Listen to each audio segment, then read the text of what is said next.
Hello, and welcome to part one of Tough Conversations with CxOs, a podcast all about how businesses can be really intentional about their ways of working and be more responsive to what's going on in the market.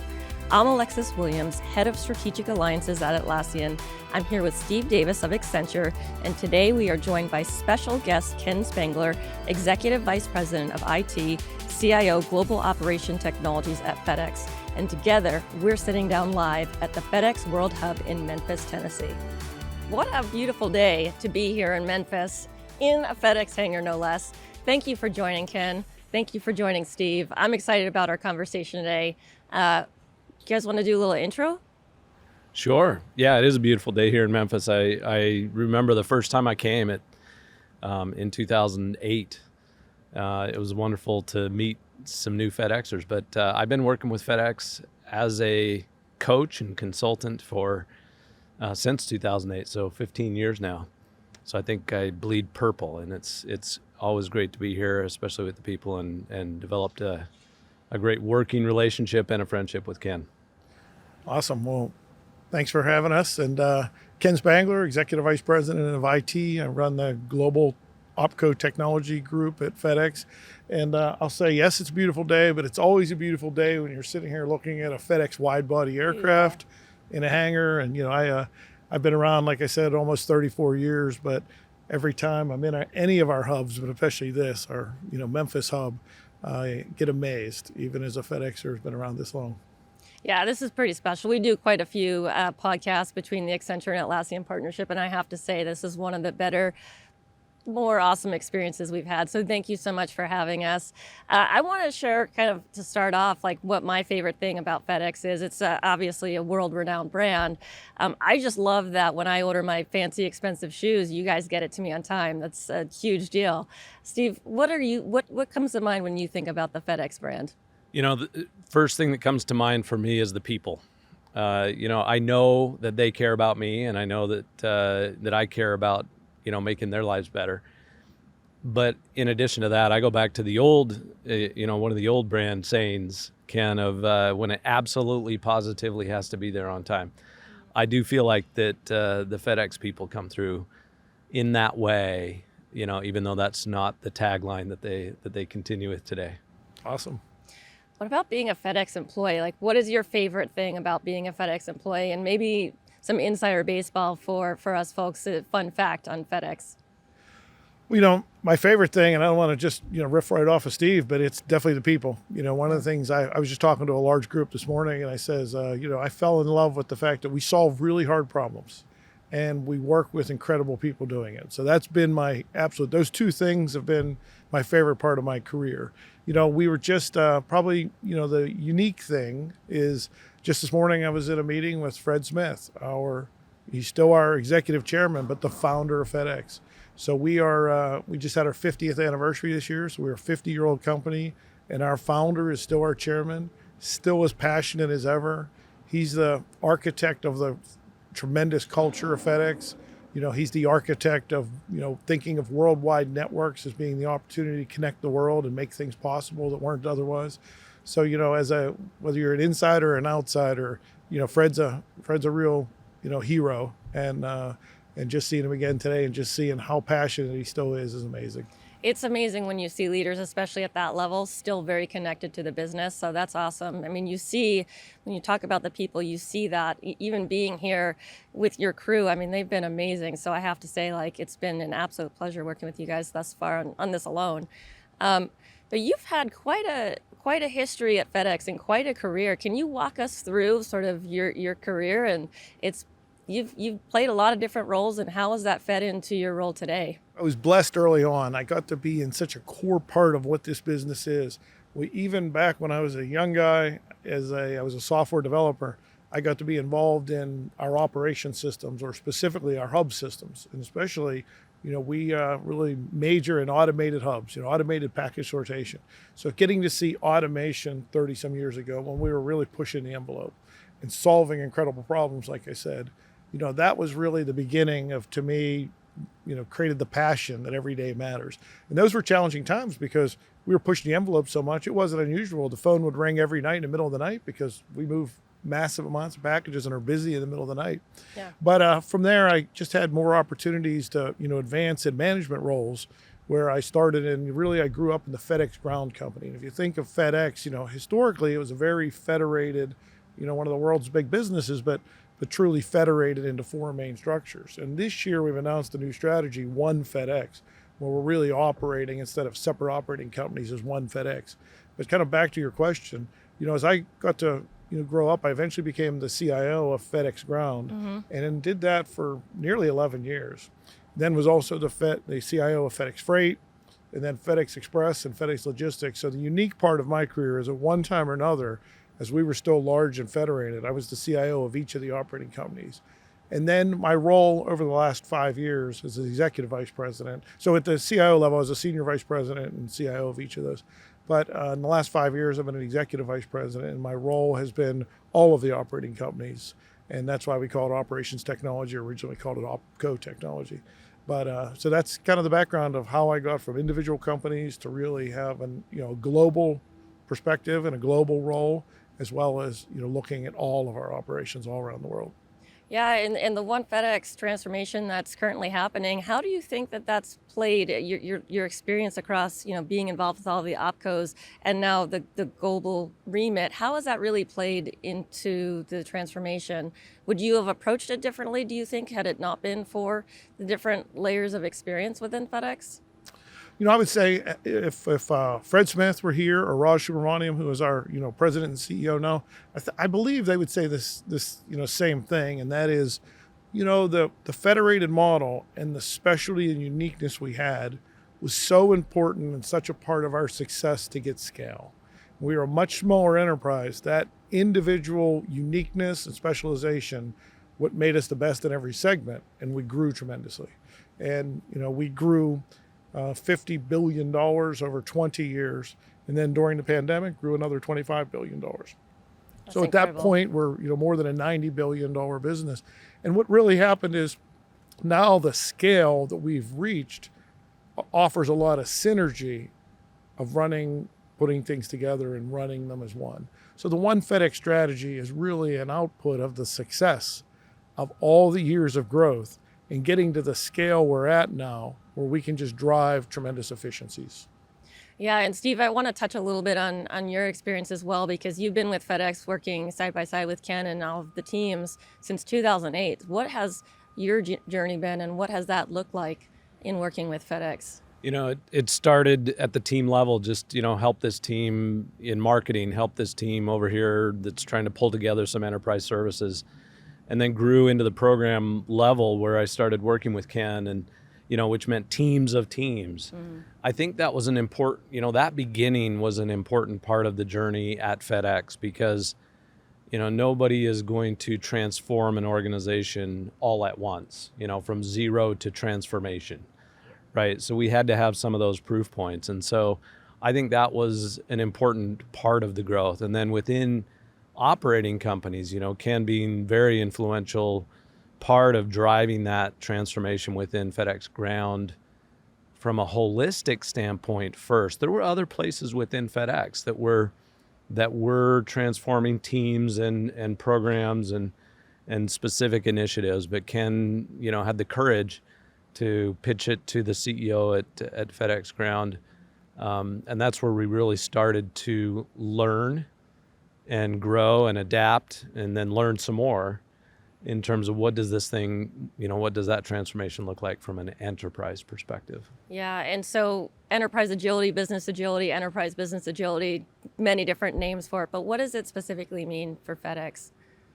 Well, I'm going to pile on a little bit to Steve's, description there and answer your question that way, because, there was obviously agile development was attractive around the enterprise in different groups.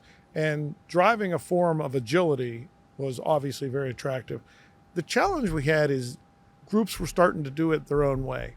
And so, everybody said we're agile, or we're, doing something as a lean agile enterprise or lean agile group, individual groups, but the uniqueness was expanding everywhere. At FedEx Ground, we decided we were going to really, lead it as a program.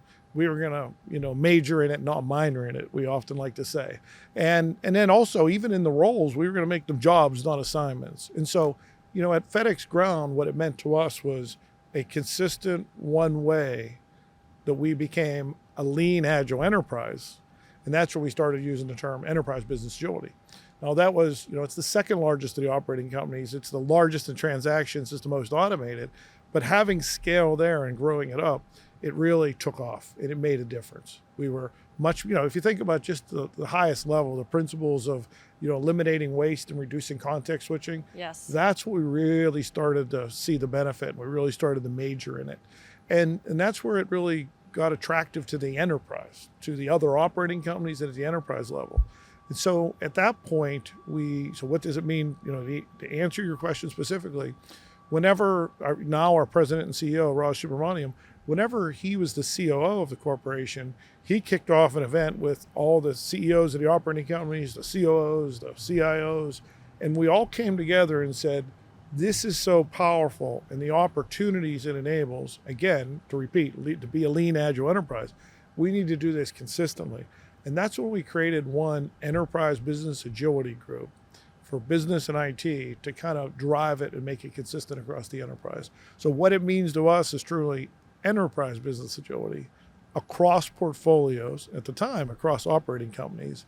And really, if you think of simple as processes, taxonomy, and tooling, being consistent there, and then ultimately looking at the portfolio at the enterprise level as well. Yeah, so, and I want to point out that, Ken and I had this discussion many times, but there's a big difference between agile in the enterprise, like spread throughout the enterprise, and enterprise business agility, right?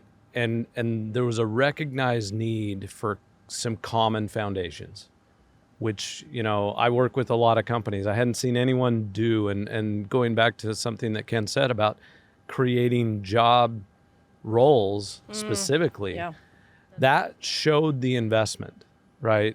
This was for FedEx Ground, this was 2016, 2017. Yeah, and very specifically, it was jobs, not assignments. Because what happened is we were just giving people other assignments. Yeah. And again, it would wander, But when we knew there was certain things we needed to do, that people needed to be dedicated to it, that's when we started using that term. Is this a job or an assignment? Yeah. And when it was a job, we made sure it was a job. Well, so going back to the FedEx Ground journey, because I think that laid the foundation for the rest of the enterprise at FedEx, right? Ken, you describe it better in the meeting with Henry, who's now retired, Henry Mayer, who was the CEO at the time. Well, I'll let you describe it in terms of him, you saying, I know somebody who can come in and help us. Yeah. Well, a little backstory on how this came to be is, we were really accelerating again our, capabilities at FedEx Ground. And we were truly lean and agile, operating lean, agile, and everybody was seeing the benefits. It was the kind of thing that team members would be like, wow, is this a better way to work? Or they'd say, I hope we never go back. Or they'd say things like, I feel like a small, nimble company again. And so the positivity was everywhere. However, we had kind of led it from the center up and down, kind of center in. But we hadn't really aligned at the executive level, the senior officer level of FedEx Ground, where everybody's on the same page.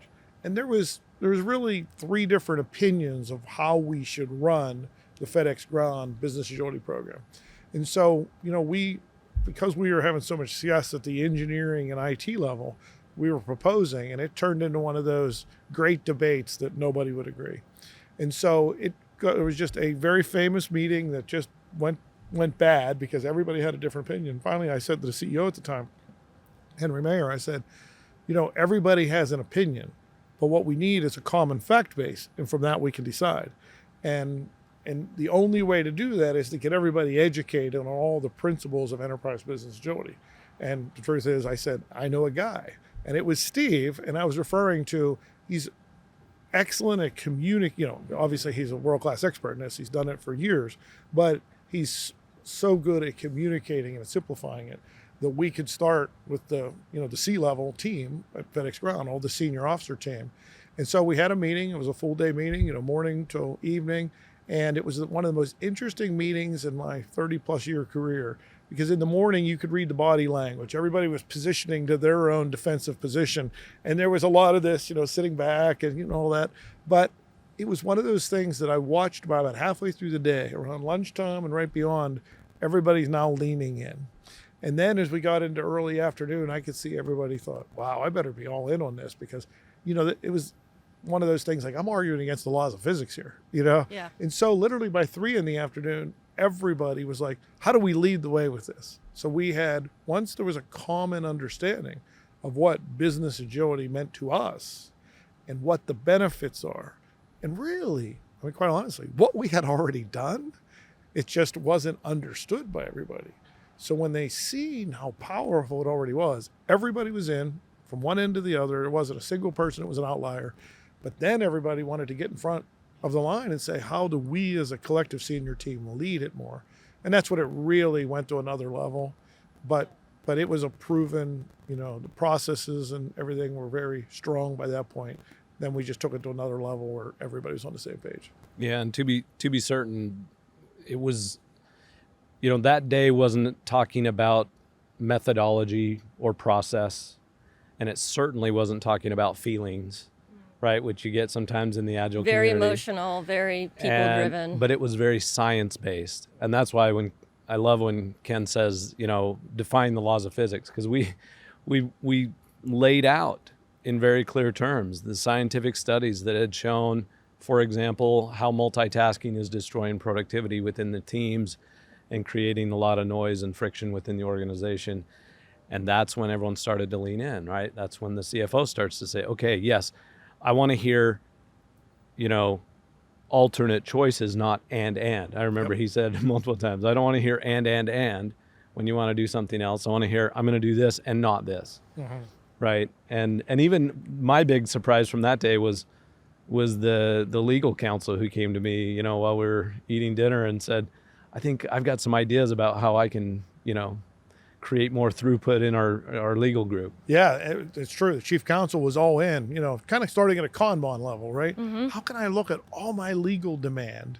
This wasn't technology, this wasn't development. He just wanted to, he's seen the principles and how good they were, especially because, think about it, waste and context switching affects them just as much as anybody. Yeah. And so when he had seen that, he was all in and wanted it even in his group. So, we had it's the old saying, right? Everybody's entitled to their own opinion, but you're not entitled to your own facts. I love that saying. Once the facts Love were on that. the table, Yeah. you could just see the whole room change. And then it became the opposite. Honestly, the challenge after that was trying to not have it go so fast that we lose the rest of the crowd, the thousands of people that work for us in all these groups. Yeah. We had to be very systematic about it. In other words, it wasn't just, a lot of people said, we just need to communicate. Well, it wasn't just communicate, it was organizational change management. We were driving true OCM, and that had to be a real focus for us. Yeah, and that's one of Accenture's skill sets is the organizational change management and the people side of things. But going back to sort of the reducing context switching, that's painful for me. In my day-to-day, I get a lot of that, and I can only imagine at the FedEx level, like between that and the eliminating waste, how do you quantify the cost of that? And was that part of that meeting because you were being very fact-based? How did you define that? Yeah, it wasn't in that meeting that day, right? We did establish the fact base.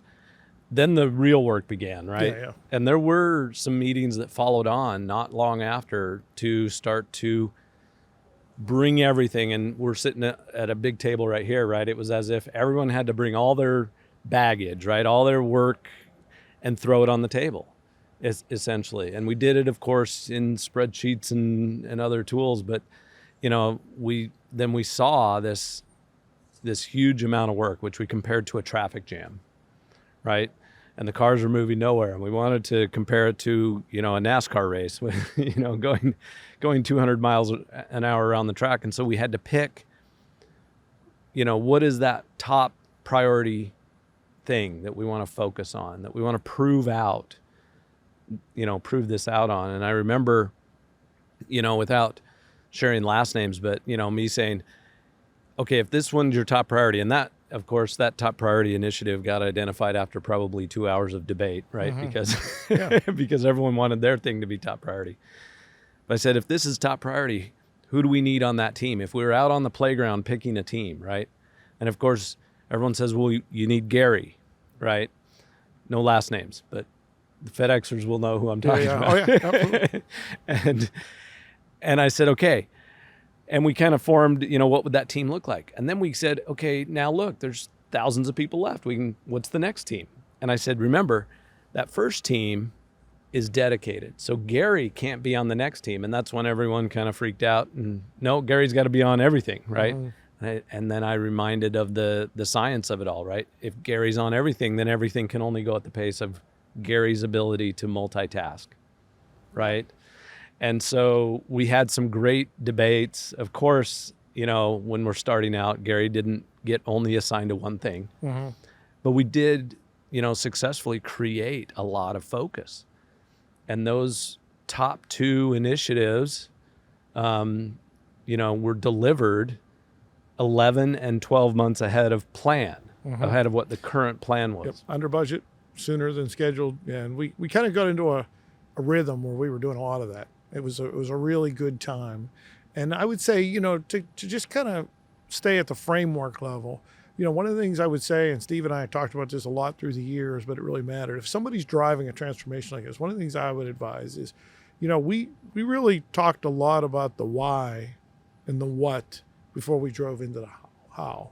I see a lot of groups that say, hey, we're going to be an agile enterprise, and they just jump into the how. Mm-hmm. Yep. But we really want it at the why and the what level. And that's kind of where Steve came in and we were talking about.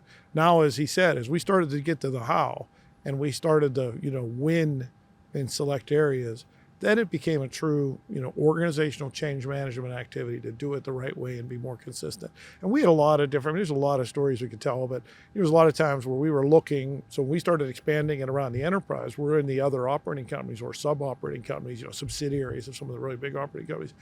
And we would see where they had these prioritization lists that literally, I can just think of one example, it had 198 things on it, so as ridiculous as that was. Yeah. So we basically said, your prioritization method really is, and we had a decibel meter, it was whoever was the loudest, right? Right. And, you see that that's not unusual, right, in enterprises. And so, that's where, to Steve's point, that's when we really started to drive the how and, and kind of who owns it and how we govern it and, how we manage in that portfolio. And then at a complex corporation like FedEx, where we have worked across those portfolios, how do we manage that? And so, it just the how really got better and better as we went. Single OpCo, multiple OpCos, enterprise.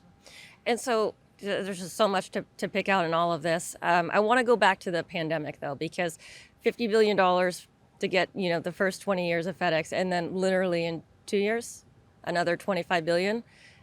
Yeah, well, really, it was the prior 20. I mean, the company was already 47 years old, but prior 20 was a $50 billion across, and in 2 years we grew $25 billion. Yeah, and so, what role did Agile play in supporting that growth, or what was that like? Even in FedEx, I'm not sure how many people would really understand this, but it played a tremendous role. And it really had a lot to do with our cadence of, 10-week PIs. Mm-hmm. So if you think about it, you're planning every 10 weeks. Yep. And you're pooling work, right, into each of these release trains. And so we had to be more nimble than ever. In the old days, when it was this heavyweight context switching, it would have been devastating. Mm-hmm. But the fact that the cadence is a planning cadence in 12 weeks, and we do architecture, business architecture, and IT architecture, we have a regular decomposition process, right? So the fact that we are decomponentizing all the work at the portfolio level, and we replan every 10 weeks, and we can pool art by art. As the context switching went crazy, because it was just such a time that things were different by week, then our ability to be nimble and change and pivot to the most important things and deliver them quickly, even occasional sideways demand within a 10-week PI, that skyrocketed, but the waste didn't skyrocket. It was just very efficient. We could replan and utilize the arts as they were established. Again, in the Scrum, down to the Scrum team level, teams that are together and experts in these domains could pool work and get things done really rapidly. And that was a key at the pandemic. If it was the old days of toe tagging people's names to projects, and every time if you were going to move those resources to go do other things, there was so much waste. it just wouldn't have been possible. But the reality of it is, and even at the chairman level, he was creating, we basically started a Kanban just of the things that were urgent that were changing on the Friday, what's called the Strategic Management Committee. And that list got pretty intense in the early days of the pandemic. Yeah. And we were able to pivot and get a lot done in the early days of the pandemic. Whenever something is hard in life, the way to make it not as hard is to do it more often, right? And so instead of, I think that's what contributed to that organizational muscle memory, is Ken always use that term, muscle memory, right? When the stresses come, what do you turn to, right? You turn to what you're most accustomed to. And I think that was the strength, is there had been so much repeating of the habits, the new habits that were intentionally designed. So in that meeting that Ken described earlier, with all the CEOs coming together and saying, this is something we're going to do, they all signed a poster from with the quote that Dottie had made up, right? Of Charles Duhigg's quote from his book, The Power of Habit, saying there are no organizations without institutional habits, only places where they are, intentionally designed, or where they arise without forethought and therefore come from rivalry and fear. And I'm sure I messed up the quote, but that was what, that was the essence of it. And they all said, we will intentionally design those habits, right? And that repetition of those things really proved out in that pandemic, even in just that 2 months, right? The ability to replan and repace. And there was a couple of things that were fortunate. We had been doing this at FedEx Ground for years by this point, and it was super strong. Yeah. But the fact that Raj and Rob Carter had really stressed the need to drive an enterprise level of this probably 2 years prior to the pandemic, by then the muscle memory and the consistency across the enterprise was pretty strong. And that, I would say that was lucky timing to a degree. And that really helped us in the pandemic. And then, the other thing is, even our, methodologies and cadences were becoming consistent, because we even had inconsistencies of sprint cycles and PIs, but we were on, everybody was a 2-week sprints, 10-week PIs, because we had so much work, especially in the pandemic, to start crossing portfolios where we needed 2 or more portfolios to really deliver together. But that cadence, aligning that cadence, became, originally we didn't even think it was as important. We thought, okay, even if they're 10-week PIs, can the PIs be cycled off, different cycles? But fortunately for us, the alignment of those, we were super nimble to change and delivered rapidly. Yeah, one thing that we hear a lot about is, it sounded like that meeting that you referenced earlier was really critical in getting, the executives bought in on the getting aligned and getting clarity, right? How do you drive accountability? Because that's a really important component as well. Once you get the clarity and alignment, how do you have all of these executives showing up in an accountable fashion? It's a great question, and I'll go back. I'm going to repeat, but we definitely, it was kind of like understanding the physics of it. It was the why and the what. Everybody was good there. As we started to get into the how, everybody was committed. Some were more studious than others, right? Some really understood it. And so I think what it became is a really good partnership, that there was a lot more trust. And so, there was a group that was, there was an enterprise business agility function that was owned by one senior vice president in the business and one senior vice president in IT. I happen to be the IT. So there was that, there was 2 people, I hate to use this first among equals, but really we were leading it and running it. And there was a lot of trust with our partners that they see how the process worked, and they were committed to the governance and the decision making. And so, the reality is, at that point, it was where the processes, the taxonomy, consistent wording, what we call it, and the tooling started to become really valuable. And even things like, as that matured, things like seeing flow metrics and stuff really helps everybody go to the next level. So I know I'm not directly answering your question. I would say, it was a 2-tiered. There was those who were directly responsible to run it, drive the change, get the consistency, ensure we have all the metrics of that. Those who trusted and then engaged. And that's kind of how we ran it. But that was really the change management part of this. Yeah. I'll add on to that. It took time, and Ken's absolutely right. In the beginning, it had to be relied on, those who leaned in further. But over time, that enterprise business agility group, along with leadership, established patterns that would be consistent at the portfolio level. Then there became these more formalized forums where that accountability would take place, right? Because you had to show up, and we made it very visible. Ultimately, these forums were not driven by PowerPoint slides. They were driven by live views of the data. Yep. Right? Oh, yeah. And so, which is better for everybody, but it was very much a cultural shift, right? And that became a great forum for that accountability that you were asking about. Yeah, I think we were just sitting in a round table in New York, and people talked about when you show a report, everyone wants to see now their data in that way. So that kind of touches on that for me. So another thing I wanted to touch on was you talked about people, process, taxonomy, and then OCM, or the org change management. At one point, you had to make a conscious decision to narrow down on those, right? What was that like for you? Well, early on, it was even a little different. We at FedEx Ground, when we decided we're going to major in this and we're going to drive this, originally, there's a couple things that are interesting. One is talk about how old habits die hard. We originally were running it as an old project management kind of group.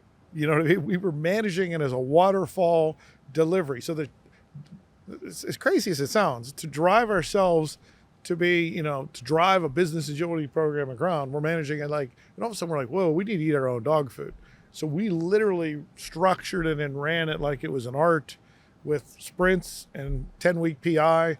And so, even the change management and driving this, we ran as an agile, process. But then we really got down to where there was kind of 4 areas of change we needed to lead. It was people, process, architecture. And originally we said communication. So we had 4 teams. We had an IT officer and a business officer in charge of each. So there was partners. And people was easy. That one wasn't easy. It was a lot of change, but it was really clear. There's new roles, right? Titles, roles, things that are jobs on assignments. Let's change those. And oh, by the way, just because somebody was a project manager doesn't make them a scrum master, right? So that was what the people team was focused on.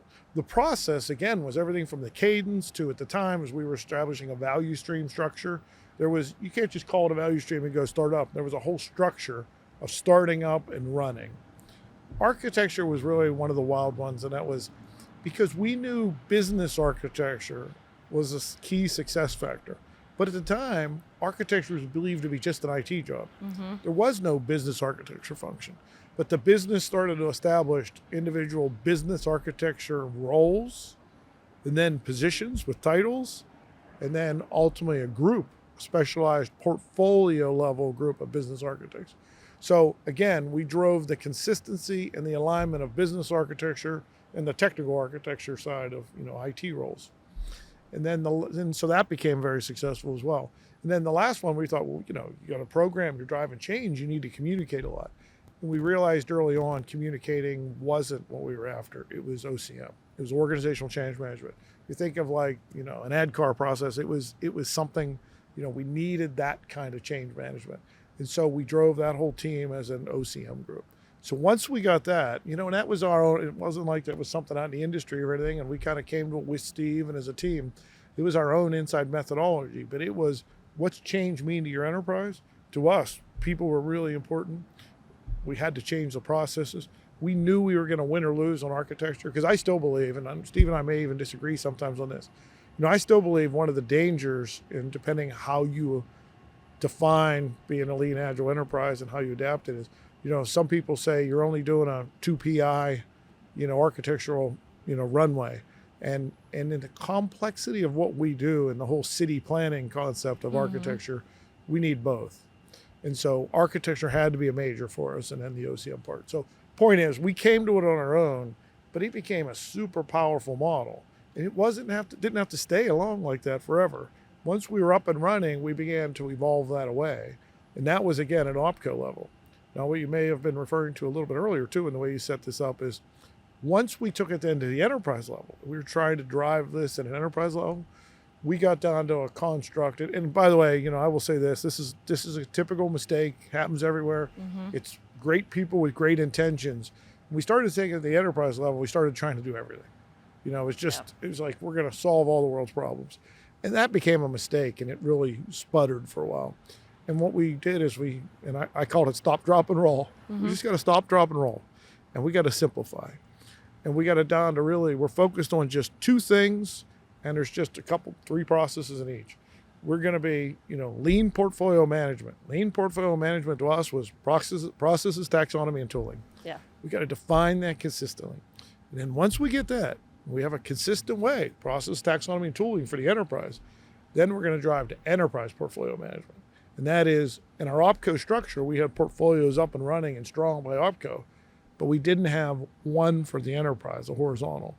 And in that, we really knew we needed a couple things. And one of them is, well, if you're going to have an enterprise portfolio, what are your enterprise strategic initiatives? We call them ESIs. And that was the number one. We had to get ESIs. And then we truly had to have an enterprise portfolio and start that up. So anyhow, sorry for the long part of this, but it really was what we had to do at the infancy, at the OpCo level, to drive that people, process, architecture, and OCM, set the table to take it to the enterprise level. But then at the enterprise level, we started to get unruly because everybody was trying to do everything. We stop, drop, and roll, simplified it down to those 2 things. And boy, then it really took off. And to this day, our enterprise business agility team, and even we have a new vice president that took it over a couple of years ago and hadn't even come from this background. But he's an engineering background and super smart, super aggressive, engaged with the team.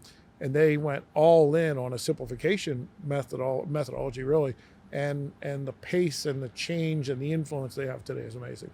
Yeah, it's a different mindset. I remember, Ken, when you used that stop, drop, and roll, it was like, there's so many things we need to do to transform, right? We use that word transform, and I think sometimes the organization becomes tired of it. The most overused term in business today is we're transforming, And the power of simplifying it was to adopt more of a mindset of better every day, right? And I love better. I love the phrase, better is better than best. Yeah. Right. Because when you're trying to go for best, you lose sight, I think, sometimes. And when you're just saying, we want to improve. And so what Ken helped the organization do, including those of us that were coaching, gave us the freedom to not try to do everything. Yeah. Progress over perfection. Right. But to narrow in on, here's the steps we're going to take now. And once those are established, then we're going to take another and then continue on. Yeah, and I'm a traditional software developer background. I'm a math and science guy, right? And I believe in the powers of 3s, and literally, if I said we're fighting 20 things, I was probably underestimating. And when I really started to re-engage with the enterprise team more broadly, I'd always had a role, but there was a partnership role, and I got more of the responsibility of it. I thought, okay, well, let's see how I can help. And I was literally blown away by all the things we were trying to do. And so, I said, it's really it's a 2x3. I kind of called it a 2x3. There's 2 really big things that if we win those, we truly have enterprise business agility at what we need, the power we need at the enterprise. And in there's 2 sets of 3. And we had to win lean portfolio management first. If you don't have that, and it sounds funny, but even things like taxonomy, value stream, domains, all these terms that we all know, they were just being interpreted, even where they weren't completely defined differently, they were being interpreted differently. Yeah. And so we really got disciplined about that. And, disciplined, like, write it down. Like, here's what it is. Ken had a famous phrase, words matter. Yeah, we say that a lot. Right? That's what, I learned that a long time ago. I was one of those, I think I was like a director, an officer, like decades ago, and our former COO, I'm sitting in a meeting and we're going through, he said, wait a minute, time out. Words matter. And I was one of those it hit me that day, and I was like, boy, is he right? If you're trying to lead people to change, words really matter. And so on our enterprise business agility team, we talked a lot about that. Words matter. And just that taxonomy part of it, everybody started to skyrocket when there's a common definition, skyrocket the progress when there was a common understanding and definition. Yeah. So true in that everyone's interpreting a word the same exact way in any organization. I mean, that's critical. And so I just wanted to get your take on sort of your strategy around common LPM and what, if you could touch on that a little bit more. Well, Alexis, you said it perfect because you said common LPM. When I described it earlier, I said we started to drive towards, we wanted, LPM, lean portfolio management. And right away we realized, no, that's not what we want. We want common lean portfolio management across the enterprise. So that was the key part of the name. But, and I guess the right way to say this, what it meant to us is, we really, there was an offensive and a defensive position. The defensive position is we needed to stop all the different interpretations and all the different models that were running across the different portfolios. Offensively then, when we were more aligned, cross-portfolio work would move much better, much more consistently. That where we had cross-portfolio work is where we tended to struggle before. So what it really, meant to us was that, we had to get, again, processes, taxonomy, and tooling. What we had to do is align on the common processes, okay? Mm-hmm. And this is literally from architectural decomposition, portfolio level, but consistent processes all the way down through. And so what it means to us is if you look at SAFE, and again, we kind of have, and Steve will talk to this better than I will, we kind of have, we love SAFE, right? And we've been a proponent of it even as it's gone through to, different versions, but we kind of had to interpret it as SAFE for FedEx, okay? And so it was really important for us that we didn't chase each, different version, because sometimes the taxonomy, and it was even different enough that it was causing confusion in FedEx. So we took the best of it and just made it like FedEx certified each time. That was an example. And so now the whole common lean portfolio management process, there is each portfolio has a representative in the committee that drives this, and we all make sure everybody agrees. And if we don't, if there's any non-agreement, it's not that we're looking for consensus, but we're making sure that there's nothing that's going to harm us, and everybody gets input and everybody gets a vote. And so that is another part of it. So, again, process taxonomy and tooling, it's each of the portfolios have a stake in it. One of the things when we had the first release of common lean portfolio management, we understood that everybody's already running how they're running. We gave them to the end of that calendar year to adopt it. They can adopt it at, at their cadence and at their pace. And so it wasn't like forcing it down somebody's throat. It was, what is it? How do we change to it? And then that drove a lot of the work across the enterprise. Yeah, I know. In reference to SAFE and then the common lean portfolio management, what really created success without what commonly comes up within organizations is this religious debate. Yes. At FedEx was Ken and many of the other leaders that he influenced saw SAFE for what it was, which is a framework. It's not a prescription. Yep. It's not a religion, right? It's a framework. And in any good framework, you select the patterns and practices that are going to work for you, and you make it yours. Now, what's different then about common LPM was it had to be a bit prescriptive. So, so much of the success too, we haven't talked about, is the creation of this formalized VP champions group, as we called it, of business and IT leaders working together on a regular cadence to review, debate, prioritize, and then drive adoption of these common terms, right? And that became an important part of it. And then it did have to be the same, right? I think too often organizations get weighed down by some internal struggle and religious debate around safe or not safe or something else. SAFE's not out there trying to tell people what to do. They're trying to say, hey, here's some patterns and practices that have worked within organizations, and you should consider them.